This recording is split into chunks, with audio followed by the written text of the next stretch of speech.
Hey there! Do you want to return to WoW and don't know where to start? Or maybe you are a new player and realized WoW is a much bigger game than you initially thought. This is the last and only video you have to watch if you want to understand what raids are. Why is it called Mythic Plus? Do I do math in WoW now? And who even is Lady Xal'atath and her famous toes? So what do... God damn it, Chuck. Always gotta ruin a good time. Now I gotta shut off the blurps. You actually do in WoW? How you doing, the game brother? looks cool, and all of these mechanics are happening all over the place, but what do you do even? The first thing is, of course, to pick a character from all of these options. Like, there's so many of them. Which ones are the best even? Is Dwarf my character, or... You know what? I think we need to try and make sure that WoW is current. So we need a butt and boob slider. What say you? Am I a rat? Over the years, World of Warcraft has accumulated a lot of races and allied races, which are basically the same thing. Races have a story background meant to give you something interesting to associate with or relate to. Whichever one you pick in the end will be the same, since the main difference between the races are the classes available, which you can see at the bottom. The class is really what you want and are interested in, but if you find a race and class combination that you like, go for that one. And yes, there is no wrong or right option. Pick. Maybe I want a little bit of a, like a package slider or a butt slider on my mail tunes. I mean, why not? What you think is cool, because you will be spending the time playing it. I mean, I just want to look a little more attractive for my female friends. It has to be something you want to dive into as your fantasy role-playing avatar. Once you have picked your race, class, and named your character, you hop into the game and level it up. Depending on whether you played WoW before or not, you might get an extra option as to where you want to go for your leveling experience. But either way, I recommend Exile's Reach. It's an expansion in Relative Zone that introduces you to the basic mechanics. The title of this fucking video is going to be Come Play WoW. It ain't that bad. of WoW and gives you a general story that any race and class can associate with, unless you are a hero class. Hero classes like Death Knight, Demon Hunter, and Evoker have unique stories that introduce them to the world. I liked when they added all the animations for the classes, so you could actually see what your character is going to look like as you're putting them together with all the spells they're casting and everything. I think that's perfect. So there you won't have a choice on your starter zone. Past this, just let the game guide you and pick what you think is cool. There's only one first time experience for WoW, and as a veteran WoW player, I envy that you get to experience it for the first time when I cannot do it anymore. You keep leveling, discovering stories, characters, and the world in general. You can and maybe should level multiple classes just so you can experience what the game has to offer, since you never know when you find the class you never thought of before that you like and completely changes how you see and play the game. What about the end game? Once you level up and decide that this is your character that you will be playing, or how WoW players like to call it, their main, what then? Well, now, for better or worse, we get to the best part of WoW, which is the endgame. The main activity that any MMO has as their endgame is raiding. Raiding is essentially you and a whole bunch of... I think, quite honestly, if you're going to be somebody that's working like I do and you're not a streamer, but also someone that doesn't watch a stream and isn't part of a community like ours, then you're going to be... And I don't want to take this out of turn. Maybe you can be somebody that watches a lot of streamers, but don't always get the opportunity to play with the streamer. Then you're going to have to find something else if you don't like the experience of pugging. Because you know it, I know it, everybody knows it. The pug scene out there can be brutal. And what I mean by that is that, when people aren't willing to teach you, when people aren't willing to kind of give you a hand, there are people that are great like that. Don't get me wrong. I've met them. Then you're going to want to learn how to do a lot of solo content. And maybe that's right up your fucking alley. Maybe that's right up your alley. Because you know what? You're able to do it at your own pace. You're able to experience a story that probably a lot of the end game players have not done. because they're too busy always getting on the treadmill. They're on the wheel. They're getting their gear, not for the second time, but for the third time. So they skip a lot of the content. They'll do the mandatory main story quest, but sometimes that's all. They won't even touch the side quest. So you, as a new player that we need your fresh blood here, because you are the ones that are going to keep this game alive. You see, people like me, we're on the way out. And it's not about how hard you get hit. It's about how hard you get hit and keep moving forward. How much you can take and keep moving forward. That's how winning's done. Other players gather up in a big group to go slay a number of big and bad and tough bosses like Zalatos, Zalatath, the evil Oh my god. This is illegal. This is illegal, chat. Where the fuck is it? Like Zalatos, Zalatath. There it is. There it is. I'm gonna try and find this image and put it into the next next thumbnail. The evil mistress. You don't get to slay her just yet, but you are thwarting her plans all throughout the war within, and the story is pretty neat. You should definitely pay attention. In a raid, you use teamwork and cooperation to overcome the encounter, or to use MMO slang, mechanics, and defeat the big bad boss and loot the rewards, which... I forgot, you know what was kind of funny?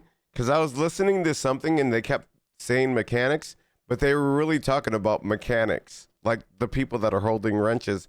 And I kept on, like, why does he keep saying the word? I think that's on the first or second boss in the raid. You have to kick them. And they're like, the mechanics. I'm like, what the fuck are you talking about? I'm like, hello? Can range from gold, materials, mounts, and gear. Raids come in 4 difficulties, with a starting one available to everyone being LFR, short for looking for raid. This difficulty can be accessed by you from the game menu, and you queue up with other players to fight the easiest version of the raid. This is also the fastest way to clear the raid with the least amount of hassle, but the rewards are also similarly not the best in the game yet. After this, you have the normal difficulty of the raid, for which you cannot simply queue up to do. You can, however, use the looking for group tool in the game to find someone looking for players for their raid, or make your own group and add people to it, so you can raid as well.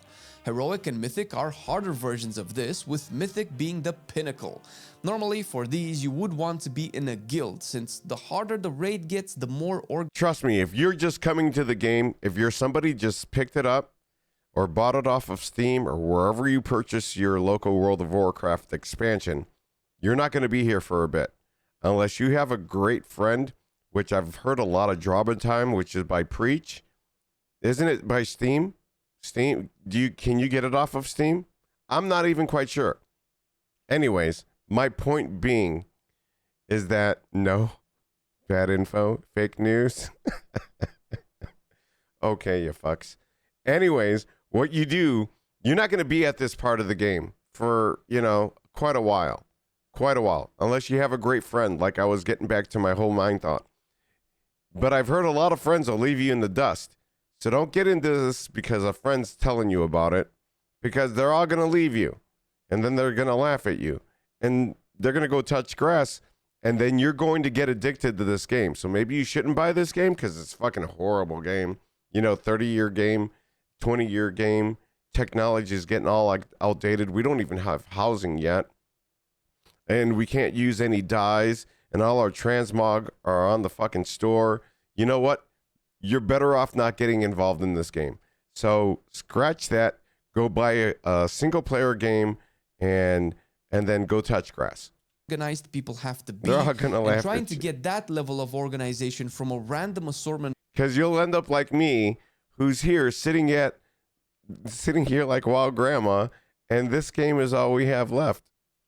of players is like trying to Hey, teach how your you doing, parents and Cougar? grandparents to backflip through a small hoop. Dungeons are also a staple endgame content, where now they are equivalent to rating in Oopsie's terms wife. of difficulty, but also in the rewards they can give. Dungeons run from normal and heroic levels, which can be queued for as a solo player, up to Mythic and Mythic Plus, where, similar to raids, you need to Guys, any new viewers that are there, because I'm talking to you at home, sitting on your phone, coming across this video.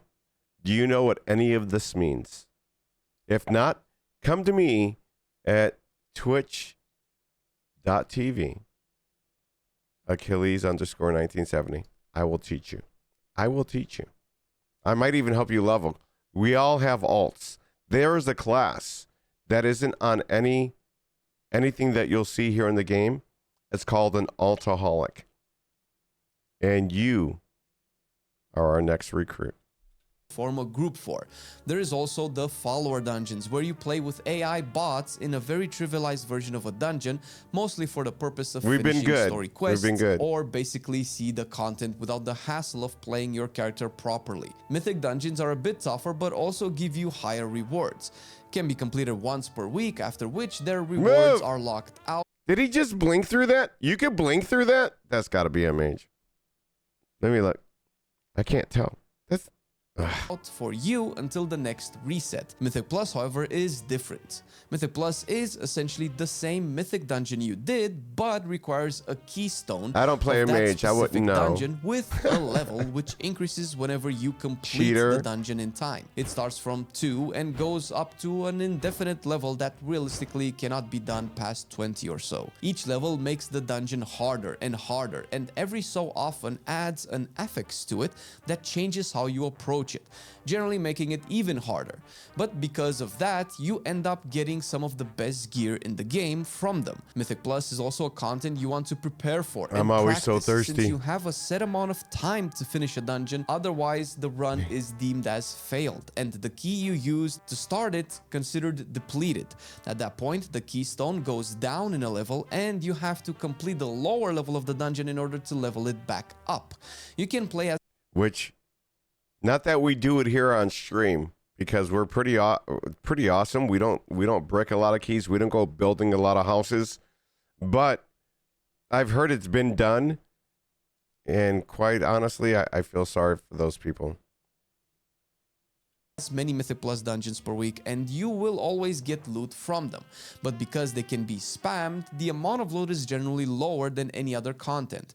Still, likely the best source though. A newer type of content introduced in the War Within are delves. Delves are essentially dungeons you can run solo with fewer mechanics, sometimes no bosses, and just groups of enemies to defeat, all while completing a small set of objectives. These also go up in difficulty, starting with tier 1 all the way to tier 11. The rewards are much smaller than the ones in Mythic Plus, and they stop scaling in power at tier 8. The reason you want to do delves is that you can still get close to the best gear in the game at a much slower rate, but you don't need the hassle of getting other people to come with you, worry about a timer expiring, or a challenge being too difficult to overcome. This content is generally for people with less free time that maybe don't want to play their character at a high level and stress over their rotation. We have a video detailing the rewards delves offer on our channel, which you can check out. Lastly, there is PvP, or player versus player. This is not something we specialize in anymore to go too much into. Don't do it. Don't go down that rabbit hole of PvP. You won't like it. It's very demeaning, very unbalanced, and very fun. But ignore the fun, because as you're getting your ass kicked, you're going to be thinking to yourself, why am I doing this? But then you're going to make some great friends, and they're going to be messaging you, hey, you want to come heal me, or you want to come and yada yada, and you're going to be like, fuck yeah. And then you're going to notice, maybe even after the first match, that fuck, this sucks. But then when you have that one win, it's kind of like gambling. It's kind of like gambling. Now that I'm thinking about it, it's kind of like gambling. When you're gambling and you're fucking losing as you're pulling the lever, or you're just throwing your chips on the table, and then you're like, fuck. And then when you hit it, you're like, fuck yeah, let's keep going. Detail for, but the main activities of PvP are arenas, which are basically what they sound like. Dopamine an arena zone where you and a few other party members duke it out against another party of players. You can play Battlegrounds as well, a similar content but with objectives on a much larger scale and honestly more fun, or simply play Solo Shuffle, where you queue up as a solo player for arenas. Now that you... I like that transition with the dust. Pretty cool. Great job, guys. Know what you actually get to do in WoW, I can tell you a bit more about your class and what you should actually play. You will hear all the time one of two things. Either it is to play this one specific class that is the best, or to play what you like.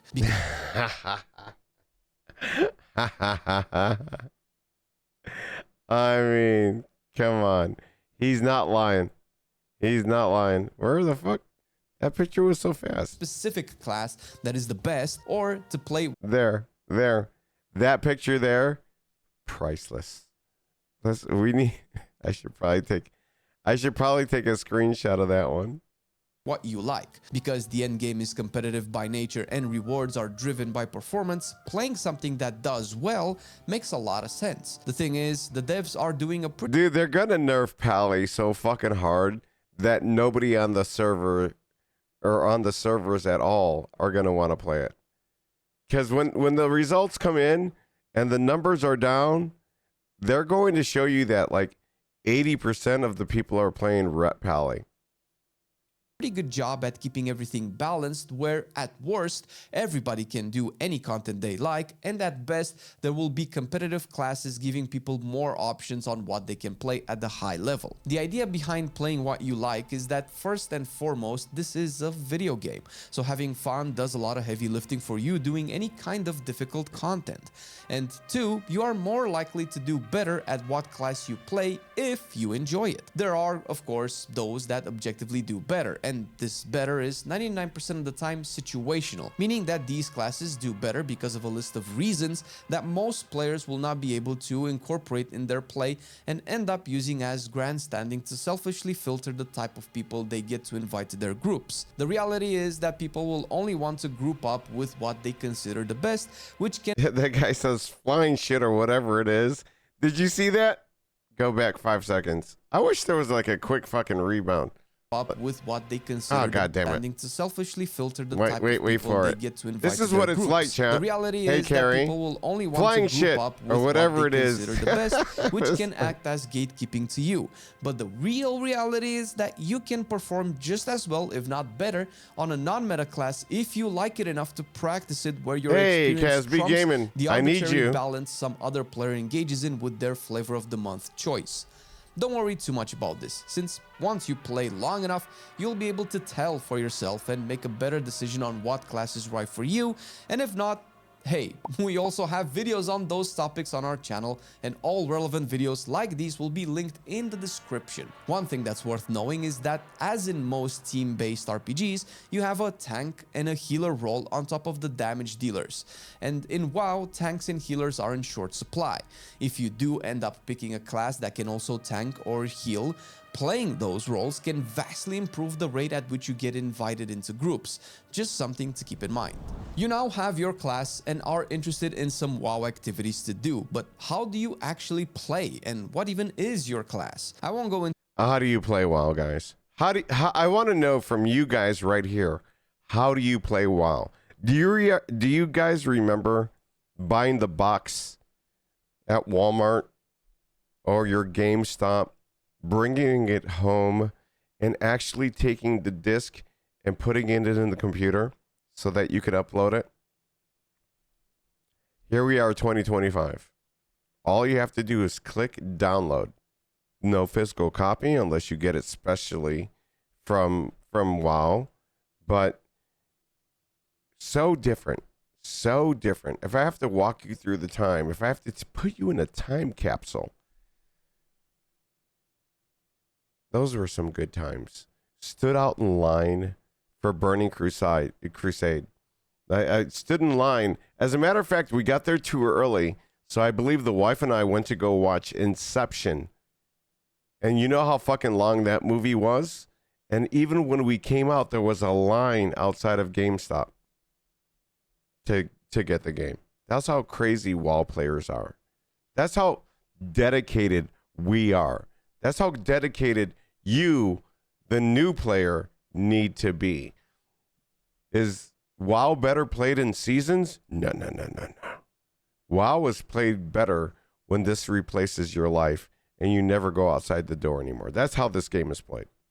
to stuff like your builds and your rotation, since that's also fun to discover on your own. But I will explain things that the game doesn't go into as much detail as it should. Family? What's family got to do with it? You miss birthdays, you don't celebrate Christmas, fuck New Year's. I mean, there's shit going on. And then, you know what I'm saying? Let's go. For a new player. When you level your class, you will start unlocking talents and talent points. When you open your talent window, Come on, Cheeky. You know it. I know it. Everybody knows it. That's what we all do. You lost a leg because you didn't want to go to the doctor. You know why? Because you were sitting in the chair too long and you were playing WoW. you will notice 3 main sections. Don't worry, I'll make it super easy for you. First, on the left, you have your class talents. These are talents that your entire class benefits from. Okay, I'm just joking, Cheeky. We all know you lost your leg while you were trying to save a girl from a life event and came out on the other end. But you got a great reward from the mayor. Like, I think, didn't they give you the key to the city for saving her? That's amazing. Regardless of your desired specialization, which you probably took by now. The right side is obviously your selected specialization talent tree. Both of these act as actual augments to your character progression, but also your core spells and abilities. While the last third section in the middle is the hero talent section that gets unlocked once you reach level 71 in the new expansion, and that's fairly straightforward, which implies almost no choice on your part. Don't worry about it. By putting in points, you aren't just adding more stuff to your character, you are also adding basic stuff to it, like spells to use, defensive abilities, and crowd control abilities, most of which are core to your character, which is why these talent trees look like they won't let you skip certain nodes. That's because those are essential for your character to function. You can pick and choose what sounds. All right, chat. I'm going to bring this up for you. He's telling you to pick certain things, but if you're not 5 brain like that, if you're a smooth brain like myself, just go to this website here. I'll link it in the description. This will help you pick your talents, because unless you know how to do theory crafting, you're not going to want to. I mean, you can, but let's not do that.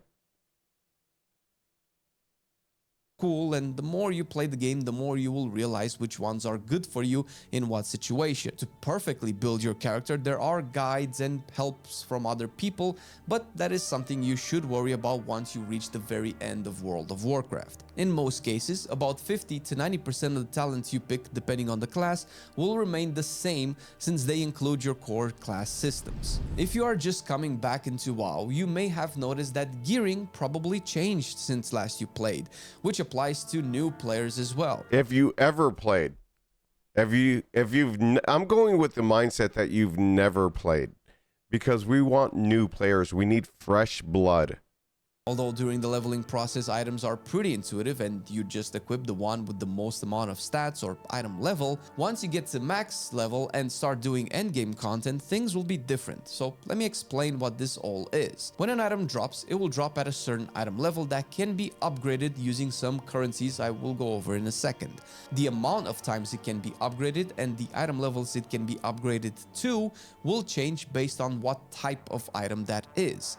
You can have the same sword drops from normal raid, heroic or mythic, and every time it will be of different type, even if the sword is essentially the same. Yeah, I know. So if the sword drops on normal difficulty, it will be of champion type that can be upgraded all the way to 658 item level. If it drops from heroic raid, it can go to 665 and so on, with its stats increasing proportionally to its item level. If you play the game normally, you will naturally loot the items your character needs and you will organically be able to upgrade the item if you keep playing. You don't need to stress too much about it. And to upgrade it, you see, I kind of like this whole thing, how they're showing you.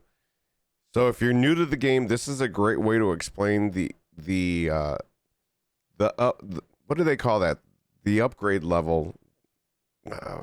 Fucking my mind's blank because of stroma brain. But this is like exactly the best way to show it. You know, normal, heroic, mythic. You need different crests for all of these. That is another confusing headache, but you'll figure it out if you get in with me at twitch.tv Achilles_1970. I can explain all this to you or just show you. need Valor Stones and Crests. Valor Stones can be found in almost every activity in the game, from quests to events to dungeons and raid loots and so on. Crests come in different types and each upgrade a different type of item. Crests will drop alongside your items and most of the time they will be the exact crest you need to upgrade the item you just looted. To summarize this and hopefully get you to understand it a little bit better, I'll explain this using a table I made. If you loot a raid boss, a champion item can drop that can have its item level range in this column right here. You'll also loot carved crests and valor stones you can use to upgrade it. However, you'll only be able to use carved crests to take it halfway to its upgrade track or to 4 out of 8. Past this, you'll need to use runed crests, which are the next level of crests that drop from the last boss of the raid or the next raid difficulty. Exactly. So if I remember correctly, and somebody in chat correct me, normal gives carved, heroic gives runed, mythic gives gilded. The last 2 bosses of heroic will give gilded. The last 2 bosses of normal will give rune, which is heroic. This goes the same for all upgradable items. Once their item levels start to overlap, the lower type... And then there's a cap on your valor stones. So if you can go ahead and craft something, it's best to craft something once you get your sparks, because that will give you a little bit of variance to be able to try and, trust me on this, craft as soon as you can. Even if it's a lower level, so you don't cap on your valor stones. Item will require the higher type crest that drops from where the higher type item also comes from. I'm just hearing this while I say it out loud. It gets easier, don't worry. Yeah, it's a little confusing and a little intimidating. There's somebody that I know by the name of Sam. Somebody clip this. Sam doesn't like to craft. The man is an attorney, a patent attorney. He doesn't like to put any more effort into this game than the casual that he is. So it is what it is. So he never has crafted gear. The minute you try explaining it to him, he's intimidated. So he never gets into it. Now I, on the other hand, I could tell you before, when it took enchanted gilded crest, you needed 100 storm dust, you needed 15 gleaming shards, and you needed 2 refulgent crystals. So did I overdo it maybe? Yeah, because for my brain to retain that means something else fell out. This is needlessly convoluted. But to you, it just means that once you have enough strong gear, you need to push tougher content that will first make it able for you to make your current gear stronger and then eventually give you better items to replace them with. Mythic Plus dungeons follow a similar route where every few levels that gear that drops is better and from a higher type, with crests also getting better as you clear tougher dungeons. And lastly, some of you may know about the vault, some may not. There is this weekly big treasure vault that at the start of the reset week will give you a free item based on the type of endgame content you completed the previous week.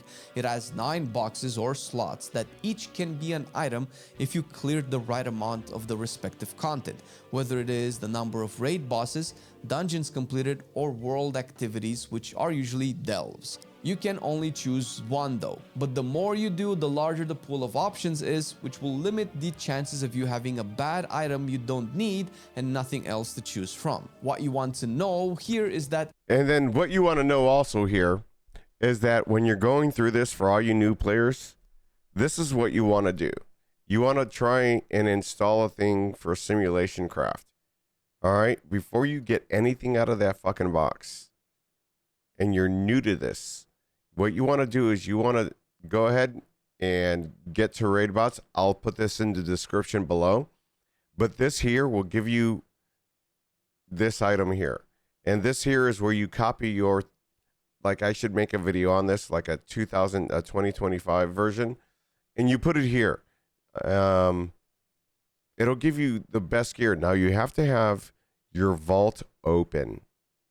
And then it will be able to see what you have in your vault, and then it'll, in turn, it will pick whether you're wearing the best gear or something on the list of the vault items that you have would be best. Now being the very first week of season 2, this wouldn't be a bad thing to do, because number one, We haven't seen all of the gear that's going to be benefiting all of us, unless you did what I did tell you previously, and that was to get Archon.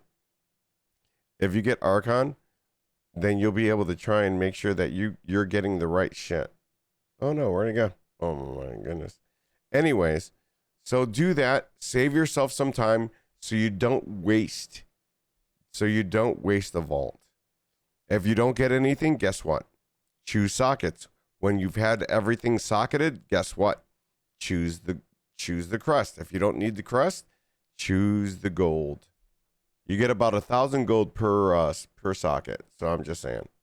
If you clear heroic level raid bosses, the items that drop Per are token, going to I'm be sorry, per heroic token. level, but for Mythic Plus, the items will generally be a bit better, where if you do a series of plus 10 level Mythic dungeons, in those dungeons you would normally only loot hero track items, but when you open the vault, the rewards would be myth track items, the very best in the game, that otherwise you would have to clear a mythic raid for.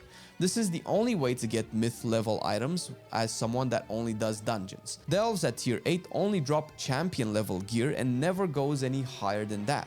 But in their equivalent vault slots, you'll choose between hero level items. Yes, it's a lot. But hopefully this helped paint a better picture, and if you can get past this, not only will you understand gearing as it gets better with time, but you will find it actually pretty fun. I mentioned the vault can reward you for doing events, which are activities that happen in the open world.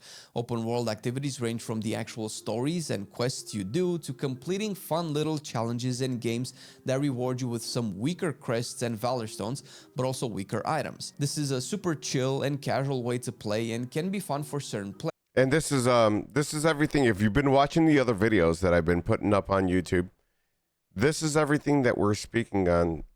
So you could either get coffer keys, you can go ahead and get rep for the new zone or old zones that you haven't been able, that you haven't been able to max out. These could be for tokens for your battle pets. I don't know. What I'm saying is play all the events as you can and do everything that you can in game. If the end game, when it pertains to Mythic Plus and Raid, or is not your thing, because Delves, I think can fit into everyone's schedule. I think that the world events and things like this game has so much to offer, is what I'm trying to say. This is what you guys need to really think of when you want to invest your time. If you are a person that's coming back to the game from a long extended period away, or if you're someone that has never played the game. Players. Here you can also do activities for your factions, which have "how much do I like you" type reputations called renown. Basically, the more you do for the factions in the new expansion or the Goblin cartels, the more this renown levels goes up and give you all sorts of rewards from currencies, items, mounts, and cosmetics.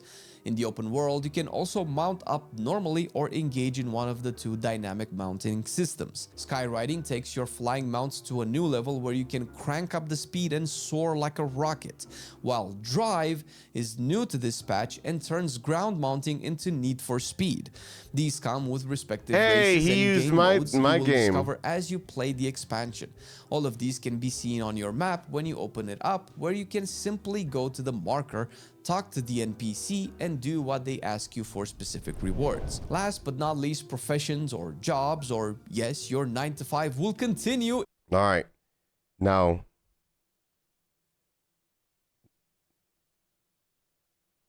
in my opinion, if you are a new player or a returning player or a working dad of 4 or a working mom of 5, which if that was, I don't know how you fucking find the time for that. I don't know how you would find the time for this game. Professions are something, I just went through it recently when I was trying to level up cooking. Because I'm a strummer, I was able to ask chat here. But I don't know how you would do this without really just driving yourself batty, because I got so frustrated trying to do like Xantrol is like, it's good if you get the Beldar's bounty. That'll be the easiest way. And then I went to go do it. I got lost.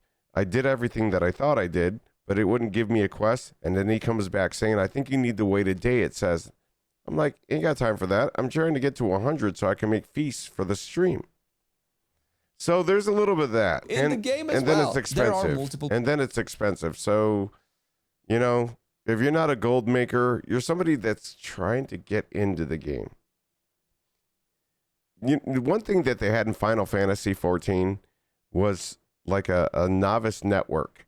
So if you had questions, you had people that would sign up for it and would be willing to answer your many questions and maybe even come in group with you and hold your hand to kind of teach you how to do it. Kind of like Neo does for me, or you as chat do for me. But god damn, man, this is a 30-year-old company. This is 20-year-old on this. So I mean, they have a newcomer chat in WoW for a while now. Yeah, okay. So there's that. So I mean, I don't mean to discourage anybody really from coming to play the game, because we really do need fresh blood, fresh perspective, maybe some new ideas to give the developers. Like there's a game out there called Fellowship that's giving everybody that has played this game for so long, for doing Mythic Plus, by the way, nothing else, Mythic Plus, so many ideas, and they were able to put it into their game. But the problem is that game isn't this game. You know, their ideas are fantastic, but this game here has so much potential. All it takes is for just one person, just one, to say, let's take what they have and make it better. They've done that with so many things. The latest Drive. The one before that, Dragonflight, because they had that in Guild Wars. You know what I'm saying? Hey, how you doing, Monarch? Exactly, a mentor system. And that's something that really would infuse this game with new and fresh blood. Like I said, I'm on the way out. There's only me and WoW Grandma left. And I don't honestly know how long we'll be around. So I don't have a lot of time to try and train all you young punks to remember, be better, do more. Professions I will let you discover on your own, but what you need to know is two things. One is that you can use professions to craft very good items that would otherwise take a long time to farm in raids or dungeons, with a catch. To craft one of these items, you need the obligatory materials you'll find in the world, but also two specific things that come in limited supply. The first is the crests we mentioned before. With enough of them, you can go to this enchanting vendor. I feel like I'm going to lose a lot of you guys at this point. I quite honestly do, because this crafting part material is a spark. These sparks are capped at 1 every 2 weeks normally, so you cannot farm them infinitely. Once you have a spark, you cannot farm them in fanatically, like all the time on your main. But let's say you have an alt that you haven't played in fucking 2 months.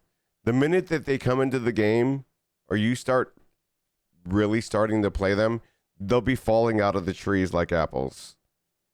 So don't worry about that. Concentrate on one character. If you're a new player, concentrate on one. Get to know your character. If you don't like your character, like Benjamin Button said, wipe the slate clean and begin again. Get another one. If you don't like that one, like Rogue was the very first character that I ever made. I didn't like it. Wiped it off, tried Hunter, loved it. I got lucky on the second time. You know, now I got 5 characters that I enjoy. And I'm pretty sure when I try to level up my alts, I enjoy a lot more of what everything has to have. So don't be afraid of falling behind. The FMO, you know, the fear of missing out. Don't buy into that. And don't buy into the whole meta. Because if you come hang out in this stream, twitch.tv Achilles_1970, I'm going to bring you. I'm going to give you a go. And I'll help you. But don't worry about that stuff if you're just getting into the game. And an enchanted crest and the rest of your materials, you can either craft the item yourself if you leveled up your profession, or pay some other player to do it for you by going here and placing a work order. Friends and guildmates can also make this process easier by helping you out. Second thing you need to know about professions is that they work kind of like your talents. It's very you true. have specializations in each one that you can dive into. An easy profession to understand is blacksmithing. You can specialize in swords, axes, armors, and such. To do this, you spend knowledge points that you acquire from doing quests, looting treasures out in the world, and crafting new recipes. There's a lot to talk about this as well, but the video is so long I actually have grandkids now, so let us know